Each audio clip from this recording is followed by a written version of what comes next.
जी। चिंटू जी, हर किसी के सफ़र में एक ऐसा दौर ज़रूर आता है, जब सब कुछ मुश्किल लगने लगता है। आपके जीवन का वो सबसे कठिन दौर कौन-सा रहा है, जब आपको लगा कि अब आगे बढ़ पाना शायद आसान नहीं होगा? और आपने उस दौर से खुद को कैसे निकाला?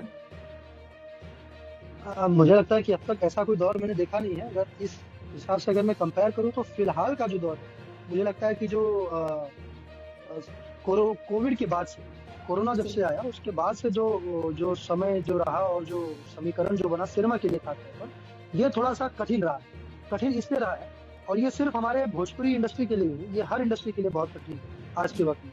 अगर मैं बॉलीवुड की भी बात करूँ जो हमारे देश की सबसे बड़ी इंडस्ट्री है, या मैं इवन साउथ इंडस्ट्री की भी बात करूँ या पंजाबी इंडस्ट्री की या उड़िया इंडस्ट्री की या बंगाली इंडस्ट्री की या मराठी इंडस्ट्री की या गुजराती इंडस्ट्री की, हर इंडस्ट्री का आज के समय में बहुत कठिन समय इसलिए बीत रहा है, जिसमें एक मेरी इंडस्ट्री भोजपुरी भी है, जिसका मैं भी एक सदस्य हूँ, तो मेरे साथ भी ये समस्या बीत रही है कि अब आज के समय में हम अब कंपटीशन सिर्फ आपस के सिनेमा में नहीं है, अब कंपटीशन वर्ल्ड सिनेमा से हो गया। क्योंकि अब हर व्यक्ति घर बैठकर सबके पास ओटीटी है, नेटफ्लिक्स है, अमेज़न प्राइम है या जो भी ओटीटीज़ पे जो लोग अपनी फ़िल्में देखते हैं या वेब सीरीज़ देखते हैं, तो अब लोग वर्ल्ड सिनेमा को देख रहे हैं। तो अब लोगों का जो कॉम्पिटिशन है वो अब ग्लोबली हो गया।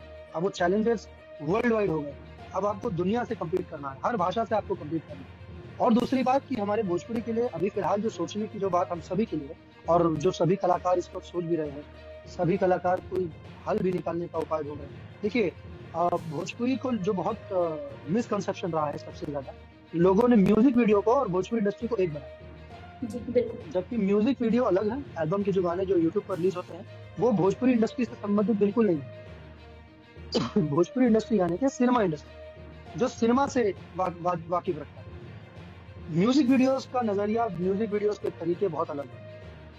अब अगर मैं बात करूँ सिनेमा के लिए, तो आपने बहुत अच्छा सवाल पूछा। सिनेमा के लिए इस वक्त हम सभी लोग इसी सोल्यूशन की तरफ हैं कि हम ऐसा क्या हल निकालें कि जिससे एक बेहतर सिनेमा, और हम कितना भी अच्छा सिनेमा बना लें, मैं कहूँ, हमारे जितने भी दर्शक हैं मुझे सुन रहे हैं या देख रहे हैं, वो सब मेरे इस बात से जरूर राजी होंगे या वाकिफ करेंगे कि हम कितना भी अच्छा सिनेमा हम बना लें, लेकिन जब हम उस सिनेमा को हमारे दर्शकों तक पहुंचा ही नहीं पाएंगे, अब मैं कितना भी अच्छा खाना बना लूं, लेकिन जब मैं आपके थाली में उसे परोस ही नहीं पाऊंगा, तो आपको कैसे पता चलेगा कि वो खाना अच्छा है, बुरा है, क्या है, कैसा है? आपने जब खाया ही नहीं उस खाने को, तो आपने जब हमारे सिनेमा को देखा ही नहीं, आपको जब वो देखने की जगह ही नहीं है आपके पास, तो आपको कैसे पता होगा कि हम अच्छा सिनेमा बना रहे हैं या बुरा सिनेमा बना रहे हैं? जी। चिंटू जी, आज लाखों युवा आपको अपना रोल मॉडल मानते हैं। आपके संघर्ष और आपकी सफलता आपकी पहचान से प्रेरित होकर वो इस इंडस्ट्री में अपना करियर बनाना चाहते हैं। उन्हें आप क्या सलाह देना चाहेंगे? मैं क्या सलाह दूं? मैं बस यही कहूंगा कि मेहनत और लगन के साथ आप अपना कार्य करें। फल की चिंता सच में ना करें, वो जो कहा गया है वो सही कहा गया है कि फल की चिंता ना करें, आप अपने कर्म पे ध्यान दें। ये बिल्कुल। ऐसे ही नहीं हमारे ग्रंथों में लिखा गया है, वो इसीलिए है क्योंकि आप जब फल की चिंता करेंगे तो आप अपने कार्य पे ध्यान नहीं दे पाएंगे। और अच्छा बुरा बोलने वाले लोग हर जगह हैं। यहाँ तो भगवान श्री राम को और भगवान श्री कृष्ण को भी किसी ने नहीं छोड़ा बुरा बोलने के लिए। तो आपको उस बारे में बिल्कुल नहीं सोचना चाहिए कि कौन मेरे बारे में मुझे बुरा बोल रहा है, कौन मुझे गरिया रहा है, कौन मुझे अच्छा बोल रहा है। आप अपने तरफ से, अपने विचार से आप अच्छा कर, आपसे कहीं ना हो, किसी को नुकसान ना हो, आप किसी के भी व्यक्ति विषय भी चीज के बारे में बिल्कुल सोच बिल्कुल ना लाए जिसके वजह से किसी को हानि पहुंचे, किसी का। आप पर जरूर सपोर्ट करेंगे, ये मेरे साथ, मैं आपको बताऊं, ये मेरी अपनी सोच है और वही सोच आज तक यहाँ लेकर आई है। वरना मैं बहुत ज्यादा गुप्त रहने वाला व्यक्ति हूँ, सिर्फ अपने काम पे फोकस करने वाला व्यक्ति हूँ। ना मैंने ऐसा कोई काम आज तक किया है कि मेरे वजह से किसी की भी एक व्यक्ति को कोई हानि पहुंचे या उसको नुकसान हो। बड़ी बार नुकसान हो जाता है, मगर ये चलेगा, वो ईश्वर या जो जनता है वो मुझे संभाल लेंगे, तो नहीं नुकसान होना चाहिए। ठीक है, तो मुझे लगता है समाज में परिवर्तन है और सिनेमा जो है वो समाज का ही आईना है। समाज में जिस तरह का परिवर्तन आएगा, सिनेमा भी वही दर्शाएगा।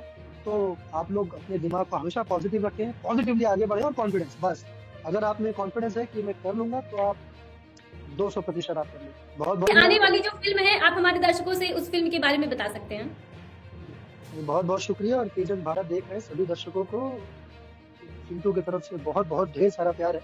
और इस चैनल को सब्सक्राइब करें, लाइक करें। ये हमारे बहुत ही प्रिय मेरे बड़े भाई हिमांशु राय जी का चैनल है, तो आप सभी लोग इसे खूब सारा प्यार दें। इससे और भी बहुत सारे लोग इस चैनल पर जुड़ेंगे, आप सबसे अपनी बातें करेंगे, अपनी बातें बताएंगे। और आने वाली फिल्मों में एक बहुत ही भोजपुरी की अब तक की सबसे महंगी फिल्म नागिन 2, जो आप सभी के बीच बहुत जल्द सिनेमा हॉल में दस्तक देगी। तो आप सभी से निवेदन है, आपको जितने भी समीक्षा करने हैं, जाए सिनेमा हॉल में जाकर फिल्म को देखें, उसके बाद करें, अच्छी है बुरी है जैसा भी आपको लगे, एक बार सिनेमा हॉल जाएं, आप देखें, और मुझे यकीन है कि आप सबको बहुत पसंद आएगा। इसमें मैं हूँ और आप सबकी बहुत ही प्रिय आम्रपाली दुबे जी हैं, नीलम गिरी जी हैं और इस फिल्म के दयाशंकर पांडे जी हैं जो कई सारे बॉलीवुड फिल्मों में हमारे भोजपुरी सिनेमा में हैं किया है उन्होंने। तो और भी कई सारे सुशील सिंह जी, कई सारे कलाकार हैं। चूंकि इस फिल्म के निर्माता निर्देशक श्री राजकुमार आर पांडे जी हैं, तो उनकी फिल्म में तो हमेशा भव्य और कलाकारों से भरा ही हुआ होता है और वो जाने ही जाते हैं अपनी भव्यता और अपनी स्टोरी लाइन के लिए। तो आप सबको बहुत मजा आएगा फिल्म देखने में। अपने पूरे परिवार के साथ अपने नजदीकी सिनेमा घर में जरूर जाएं नागिन 2 देखने। बहुत जल्द इसके ट्रेलर भी आ जाएंगे। तो बहुत बहुत धन्यवाद, बहुत अच्छा लगा मुझे भी काफी समय के बाद आप सभी से बात कर कर।